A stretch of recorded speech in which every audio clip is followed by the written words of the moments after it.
Alright, some of you might be confused by the title of this video. Since it's meant as a review of the first book of The Lord of the Rings, you would assume it to be titled The Fellowship of the Ring. That is the first of the 3 Lord of the Rings books after all, and The Lord of the Rings is meant as a trilogy, you might think. If you know a bit more of the publication backstory though, you might know that this division wasn't part of Tolkien's original intent. He wrote The Lord of the Rings as one big book, not 3 medium-sized books. But upon actually reading The Fellowship of the Ring, I found that it and the other 2 installments of The Lord of the Rings are further split into 2 parts, totaling at 6 small books. I did some digging, and it turns out that after writing it as one big book in 6 parts, Tolkien sent The Lord of the Rings to the publisher as one book and they rejected it, on the grounds that he was not Robert Jordan and thus not afforded such luxuries. So he pitched the story as 6 separate books, but the publisher rejected this idea as well. Due to post-war paper shortages, one big book was too thick, but 6 little books were too many. So the publisher decided on a compromise of 3 medium-sized books. Tolkien wasn't the happiest with the decision, but he went ahead with it because, come on, they're publishing the thing that you wrote. Who wouldn't take that deal? And so, The Lord of the Rings was solidified in the popular consciousness as a trilogy, instead of a sextet or a singular work. The reason I bring all this up, and the reason my review of The Lord of the Rings will be in 6 parts instead of 3, is that I think this popular conception actually hurts the modern-day reading experience. Because while The Ring Sets Out, which was Tolkien's desired name for the first of the 6 parts, works well as one little book, or the first section of one big book, as the first half of a single book, it is terrible. It creates this horrible example of pacing, where the book starts out incredibly slow before suddenly getting really fast, and the Jackson films cut out most of The Ring Sets Out because so much of it seems like unnecessary baggage to the reader. I think this perceived baggage is the main reason people give up on Lord of the Rings when they first attempt to read it. It was certainly the reason I gave up anyways. But I also think if you look at The Ring Sets Out as its own book, a lot of this baggage stops appearing so bulky. To explain what I mean though, first let's answer, what is The Ring Sets Out? The Ring Sets Out is a sequel to The Hobbit, chronicling the adventures of Frodo Baggins, nephew of Bilbo Baggins. After inheriting his uncle's estate, Frodo seems set to while away his latter days in the ideal Hobbit fashion. But as the wizard Gandalf reveals to him one day, the ring Bilbo left behind for Frodo is no ordinary ring, but the One Ring of Sauron. Not only that, but the Dark Lord Sauron now knows Frodo has the ring and he will do anything to get it back. With the aid of his 2 cousins, Meriadoc Brandybuck and Peregrine Took, as well as his loyal gardener Samwise Gamgee, Frodo must flee to the safe haven of Rivendell in order to escape his capture by Sauron. How does the world of The Ring Sets Out work? Okay, so in keeping with this series, I'm going to focus less on the main aspects of the world, which most people already know given the story's popularity, and instead discuss details and aspects which surprised or stood out to me. Everything about The Ring Sets Out feels like a sequel to The Hobbit, but just slightly darker. There's a shadow over everything, though we never really see it apart from the Nazgul Frodo encounters on his journey, and the shadow creeps into the once calm and familiar world of The Hobbit.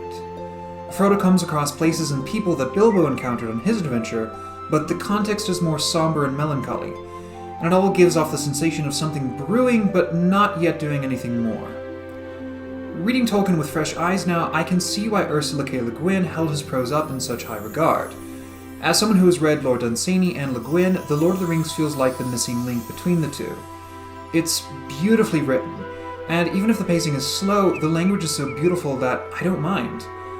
Lord Dunsany's stories felt like a pleasant chat by the fireside, Le Guin's Earthsea like an amiable stroll along the beach. But Tolkien's Lord of the Rings, then, feels like a satisfying hike through the woods. One of the more notable details of The Ring Sets Out, and something that I think is aided by treating it as a single book, is how Frodo's initial quest isn't actually to do anything with the ring, or at least nothing beyond simply bringing it with him as he flees to Rivendell. It adds to the somberness and sense of foreboding because it allows Frodo and us to convince ourselves that, yeah, things may be pretty bad, but if we just do this one simple thing, everything can go back to the way it once was, even though we know in our heart of hearts that this isn't true. Another detail I think works so much better when you treat The Ring Sets Out as a single book is Tom Bombadil. Now, I know Tom is somewhat controversial among Tolkien fans, but hear me out. From the perspective of The Fellowship of the Ring, Tom makes no sense whatsoever. He contributes nothing to the story, he is barely even referenced after appearing, and no one is even really sure what he is. However, in the context of The Ring Sets Out, Tom Bombadil is simply one of the various people Frodo and his friends meet who help them on their journey. This is also aided by the fact that Strider isn't that important in The Ring Sets Out, or at least, we don't know the full extent of the importance he'll play in later books. In that context, he is also just another helper, furthering the parallels between The Ring Sets Out and The Hobbit, which was based around a similarly episodic structure. Another thing I found interesting was how we never actually get Mordor's perspective on things. Our only interaction with Sauron's forces comes from the Nazgul, who don't say much, and I'm kind of hoping this will leave room for the orcs and other members of the Dark Lord's army to be more nuanced than your average forces of darkness. If we get just a glimpse of things from their perspective in the future, and that perspective isn't as uniformly evil as the hero's hearsay makes them out to be, I would really love that. Finally, I also love how the focus for The Ring Sets Out is on Frodo and his Hobbit friends, instead of the other members of the Fellowship of the Ring. It allows us to bond with these friends, and it makes me realize just how deep Frodo's bond with his fellow hobbits is. And when The Ring Sets Out ends, it feels like a culmination of this friend group's journey. Even if it ends on a cliffhanger, I feel like everything set up in this book got a satisfying payoff, even as there remain some loose ends to keep me invested. It doesn't feel like Tolkien just slapped an arbitrary cutoff point onto his book and called it a day, but rather like he split the book along a natural point of demarcation. What does The Ring Sets Out have to say? A fair amount, though this is also something which I think might prove to be another stumbling block for new readers. There's a constant appeal to nature in this book, with Tom Bombadil the nature spirit being presented as an ultimately benevolent force despite the monsters that live in his woods, and the pre-industrial Shire being presented as the ideal society. I've been told that this idealized image of nature comes from Tolkien's Catholic background, with Middle-earth showcasing the hypothetical perfected nature as conceived by God, instead of the actual nature which is flawed, and I can understand that, but at the same time, I can totally see why Michael Moorcock hates Tolkien so much, given Moorcock's own love for urban industrialism. Also, while the Shire may represent a way of life that is precious to Tolkien, it's so far removed from my own experiences that it's difficult for me to have the same enthusiastic opinion on it. Indeed, as someone born and raised in the American South, the Shire looks eerily like a plantation to me, to the point where I half expected the lower-class hobbits to start singing spirituals as they happily worked in the fields. Once again, I've been told by people far smarter than me that there's more to it than that, namely the fact that Tolkien is evoking the English manorial system, which is a bit different from the American plantation system. In the manorial system, while the Lord owns the land, he doesn't own the people, and those living on the land get to tend their own farms and grow their own food. In contrast to plantations, where the master owns the workers and the farmland is all concentrated on growing cash crops. So, my own discomfort of the Shire is admittedly a bit displaced.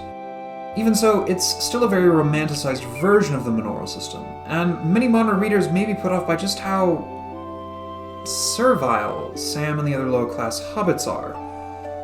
Also, before reading The Lord of the Rings, I assumed that Kieran Gillen was possibly exaggerating when he joked about fucking elves, man. But, no, actually, they very much are presented by Tolkien as these angelic beings who are just better than the other races. Which isn't exactly the sort of thing most readers these days would be unreservedly okay with. But, anyways, final verdict. In The Ring Sets Out, there are two named women whom the characters interact with over the course of the story. There's Lobelia Sackville Baggins, Bilbo's covetous cousin who tries to get as much of his stuff as she can after he leaves the Shire for good, and there is Goldberry, who is some sort of nature spirit and Tom Bombadil's anime waifu.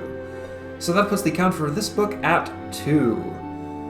Well, it's been about 20 years since I last attempted to read The Ring Sets Out. I think the key difference between these two attempts isn't so much experience as expectation. I think I might still have enjoyed The Ring Sets Out as a kid if my expectations hadn't been colored by the Peter Jackson film and the fantasy genre scene I was familiar with at the time. The language, pacing, and world is really more evocative of the chivalric romances I grew to love in college, as opposed to the glut of fantasy paperbacks that line most bookstore shelves these days. And again, I think a lot of people assume that The Ring Sets Out is the first half of a single book, which leads them to assume that most of the Hobbit's escapades are a waste of time, instead of their own little adventure that precedes the bigger adventure we're all more familiar with. Come to think of it, maybe that's the whole reason fantasy books, which take 40-plus pages to even get started, have become a bad joke in the fantasy community. People are trying to imitate the Fellowship of the Ring without realizing that the seemingly slow beginning is actually a bug, not a feature. With a different set of expectations, though, I would give The Ring Sets Out an 8 out of 10. Like The Hobbit, it's a simple, solid adventure, and even if the world has grown darker, the language has grown even more beautiful. And it's not like the world has become grimmer so much as it has simply grown up. It hasn't lost the charm and magic completely, it's just tempered now, and I love it for that. In the meantime, I'm Marco Keen, signing off, and I hope you liked this video. If you did and you'd like to see me make more, please leave a like or comment down below, share my video via Twitter, Facebook, Instagram, or other means, and subscribe to my channel. Also, if you'd like to see another book that had to be split into 3 parts for publication, why not check out The Song of Morian Mercy Monsters for just $1 on Amazon. When I set out to write The Song of Morian, I swore that it would not be a trilogy because it's such a cliche, but then everyone took a look at the finished book and said, no, this is too long to publish as one thing, you're gonna have to split it up into 3 parts, so... Still, if I manage to sell 200 copies of Mercy Monsters, the rest of the trilogy will finally see print, so please, check it out. I'm sure you will enjoy it. Thank you all, and I will see you in the next one.